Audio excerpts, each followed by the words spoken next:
ஒரு சின்ன கிராமத்தில் ஒரு ஏழை அம்மாவும் அவளுடைய குட்டி மகனும் வாழ்ந்து கொண்டிருந்தார்கள். அவர்கள் வீடு மிகவும் சாதாரணமானது. சில நேரங்களில் மின்சாரம் கூட இல்லாமல் இருந்தது. அந்த அம்மா தினமும் கடினமாக வேலை செய்து தன் மகனுக்காக சாப்பாடு தயாரிப்பாள். ஆனால் அவர்களின் வாழ்க்கையில் ஒரு பெரிய அம்மா, எனக்கு பசிக்குது, ரொம்ப நேரமா காத்திருக்கேன். அம்மா, இன்னும் எவ்வளவு நேரம் ஆகும்? எனக்கு ரொம்ப பசிக்குது. நம்ம வீட்டுல சாப்பாடு இல்லையா அம்மா? நான் கொஞ்சம்தான் சாப்பிடுவேன். அம்மா, நீங்க சாப்பிட்டீங்களா? நீங்க சாப்பிடலேன்னா எனக்கும் வேண்டாம். நான் உங்களோட சேர்ந்து தான் கொஞ்சம் காத்திருப்பா, சாப்பாடு ரெடி ஆகுது. இப்போவே அடுப்புல வச்சிருக்கேன். இன்னும் கொஞ்சம் நேரம்தான். நீ இவ்வளவு அவசரப்படாதேப்பா. அம்மா உனக்காக தான் எல்லாம் செய்து கொண்டிருக்கேன். இன்னைக்கு உனக்கு பிடிச்ச மாதிரி தான் பண்ணறேன். நீ நல்லா சாப்பிட்டு சந்தோஷமா இருக்கணும். அம்மா, இவ்வளவு அரிசியால எப்படி இருவருக்கும் போதும்? இது ரொம்ப கொஞ்சம்தான் இருக்கு. இந்த குழந்தைக்கு ரொம்ப பசிக்குது. அவனுக்கு மட்டும் போதும்னாலும் சரி. நான் சாப்பிடாம இருந்தாலும் பரவாயில்ல. அவன் மட்டும் பசியோட இருக்க கூடாது. என்ன பண்ணலாம்? இதுல கொஞ்சம். அவங்களுக்கு தினமும் சாப்பாடு கூட சரியாக கிடைக்கவில்லை. சில நாட்களில் ஒரு வேளை சாப்பாடு கூட இல்லாமல் போயிடும். அந்த குட்டி பையன் பசிக்கிட்டு அம்மாவை பார்த்துக்கிட்டே இருப்பான். ஆனா அந்த அம்மா அவன் முன் எப்போதும் சிரிச்சுக்கிட்டே இருப்பா. வீட்டில் இருந்தது கொஞ்சம் அரிசி மட்டும் தான். அதையும் அவள் எப்போதும் மகனுக்காக தான் வைப்பா. தன்னுக்கு பசி அம்மா, நீங்க சாப்பிடலையா? நான் மட்டும் சாப்பிடுறது எனக்கு பிடிக்கல. நீங்க கூட சாப்பிடணும் அம்மா. நான் உங்களோட சேர்ந்து தான் சாப்பிடுவேன். நீங்க சாப்பிட்டுட்டேன்னு சொல்லுறீங்க. ஆனா எனக்கு தெரியும் நீங்க சாப்பிடல. எனக்காக ஏன் இப்படி செய்றீங்க அம்மா? நீங்களும் பசிச்சிருப்பீங்க இல்ல. நான் கொஞ்சம் தான் சாப்பிடுவேன். நான் சாப்பிட்டுட்டேன் பா, நீ சாப்பிடு. எனக்கு பசி இல்லை. நீ மட்டும் நல்லா சாப்பிடணும். நீ பசியோட இருக்கிறதை நான் பார்க்க முடியாது பா. அதனால தான் உனக்காக சீக்கிரம் செய்து வைத்தேன். நீ சந்தோஷமா சாப்பிடுறதை பார்த்தா அதுவே எனக்கு போதும். நான் அப்புறம் சாப்பிடுறேன், கவலைப்படாதே. நீ இப்போ சூடா இருக்கும் போதே. ஆனா அது உண்மை இல்லை. அந்த அம்மா சொன்னது ஒரு பொய்தான். அவளுக்கு பசி இல்லைன்னு சொல்லினாலும் உண்மையில அவளும் பசிச்சிருந்தாள். வீட்டில் இருந்தது கொஞ்சம் சாப்பாடு மட்டும் தான். அதையும் முழுக்க மகனுக்காகவே வைத்திருந்தாள். தன்னுடைய பசியை அவள் எப்போதும் மறைத்து மகன் சாப்பிடுறதை பார்த்து தான் சந்தோஷப்பட்டாள். அவன் சிரிச்சா தான் அவளுக்கு நிம்மதி. அம்மா ஏன் எப்போதும் சாப்பிட மாட்டேங்கிறாங்க? அந்த குட்டி பையனுக்கு அது புரியவே இல்லை. அவன் தினமும் அம்மாவை பார்த்து கேட்பான். ஆனா அவள் எப்போதும் நான் சாப்பிட்டுட்டேன்னு தான் சொல்வாள். அவளுடைய முகத்தில் ஒரு சிரிப்பு இருந்தாலும் அதுக்குள்ள ஒரு அம்மா ஏன் எப்போதும் சாப்பிட மாட்டேங்கிறாங்க? அந்த கேள்வி அந்த குட்டி பையனின் மனசில் தினமும் வந்து கொண்டே இருந்தது.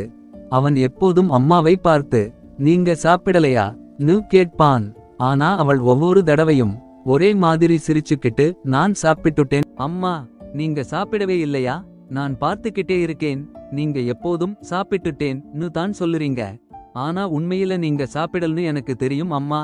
நான் மட்டும் சாப்பிடுறது எனக்கு நல்லா தெரியல. நீங்களும் என்னோட சேர்ந்து சாப்பிடணும். அப்போதான் எனக்கு சந்தோஷமா இருக்கும். நான் கொஞ்சம்தான் சாப்பிடுவேன். மீதியே நீங்க சாப்பிடுங்க. நீ நல்லா இருந்தா போதும்பா. அதுதான் எனக்கு பெரிய சந்தோஷம். நீ சிரிச்சா எனக்கு மனசு நிம்மதி ஆகும். நீ பசியாரி சாப்பிட்டா அதுவே எனக்கு போதும். எனக்காக நீ எதையும் கவலைப்படாதே. அம்மா இருக்கேன் இல்ல. நான் எப்படி இருந்தாலும் பரவாயில்லப்பா. நீ மட்டும் சந்தோஷமா இருக்கணும். நான் அம்மாவுக்கு உதவணும். அவங்க தினமும் ரொம்ப கஷ்டப்படுறாங்க. நான் இப்படி சும்மா இருக்க கூடாது. ஏதாவது பண்ணி அம்மாவுக்கு உதவணும். அவங்க எப்போதும் எனக்காகத்தான் எல்லாம் செய்றாங்க. ஆனா நான் அவங்கக்காக இன்னும் எதுவும் செய்யல. நான் சீக்கிரம் பெரியவனாகணும். வேலை பண்ணி அம்மாவுக்கு சாப்பாடு வாங்கி தரணும். அவங்க இனிமேல் பசியோட இருக்கக்கூடாது. அவங்க எப்போதும் சந்தோஷமா இருக்கணும். அதுக்காக நான் கண்டிப்பா முயற்சி பண்ணுவேன். நாளை முதல் நான் அம்மாவுடன் போய் வேலை செய்யறேன். சின்ன சின்ன உதவி ஆனாலும் பண்ணலாம். கடையில வேலை கேட்டா கொடுப்பாங்களா? அல்லது வீடுகளுக்கு போய் உதவி பண்ணலாமா? எனக்கு எதுவாக இருந்தாலும் பரவாயில்லை. அம்மாவுக்கு கஷ்டம் குறையணும். அதுதான் முக்கியம். அவங்க சிரிச்சாதான் எனக்கு சந்தோஷம். அவங்க பசியோட இருக்கிறது நான் பார்க்க முடியாது. நான் கொஞ்சம் உதவி பண்ணினாலும் அவங்களுக்கு ஓய்வு கிடைக்கும் இல்லையா? நான் முயற்சி பண்ணுவேன். அம்மாவுக்கு இனிமேல் கஷ்டம் வரக்கூடாது. நல்ல பையா இருக்கே, இதோ உன் சம்பளம். இவ்வளவு சின்ன வயசுலே இவ்வளவு பொறுப்பா வேலை பண்ணரே. நான் எல்லாம் கவனிச்சுக்கிட்டே இருந்தேன். நீ ரொம்ப நேர்மையா வேலை செய்தே. யாரும் சொல்லாம நீயே உதவி பண்ணிட்டே இருந்தே. அதுதான் எனக்கு ரொம்ப பிடிச்சது. இது உன் உழைப்புக்கான சம்பளம் பா. நீ இதை நன்றாக வைத்து பயன்படுத்து. உன் அம்மாவுக்கு கொடுத்து வா, அவங்க ரொம்ப சந்தோஷப்படுவாங்க. இப்படி நல்ல மனசோட இருந்தா நீ கண்டிப்பா பெரியவனாகி நல்லா முன்னேறுவே. எப்போ வேண்டுமானாலும் நன்றி அண்ணா, ரொம்ப நன்றி. என்ன மாதிரி ஒரு பையனுக்கு நீங்க இவ்வளவு உதவி பண்ணுவீங்கன்னு நான் நினைக்கலையே.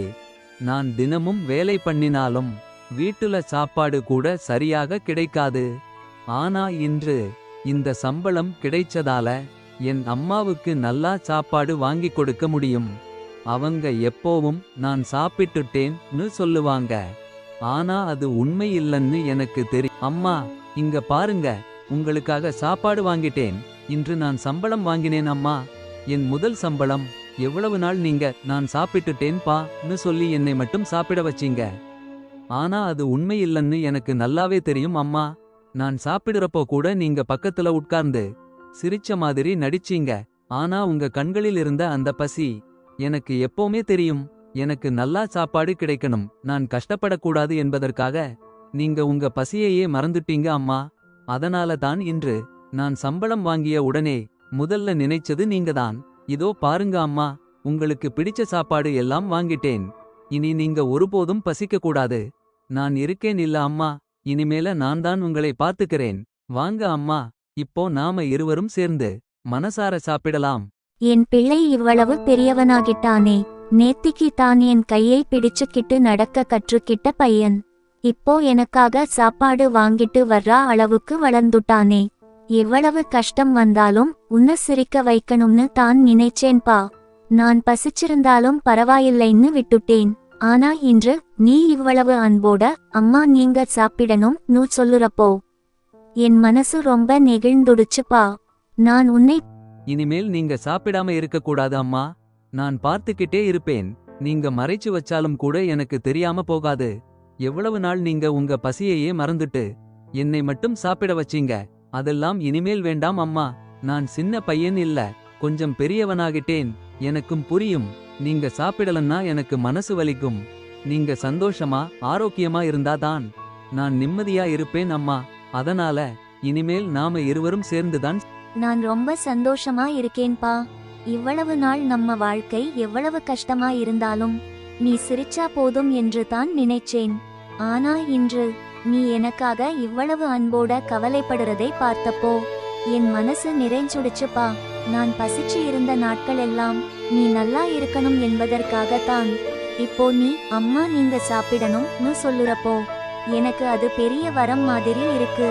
நீ இப்படியே நல்ல மனசோ. அந்த நாள் முதல் அவர்கள்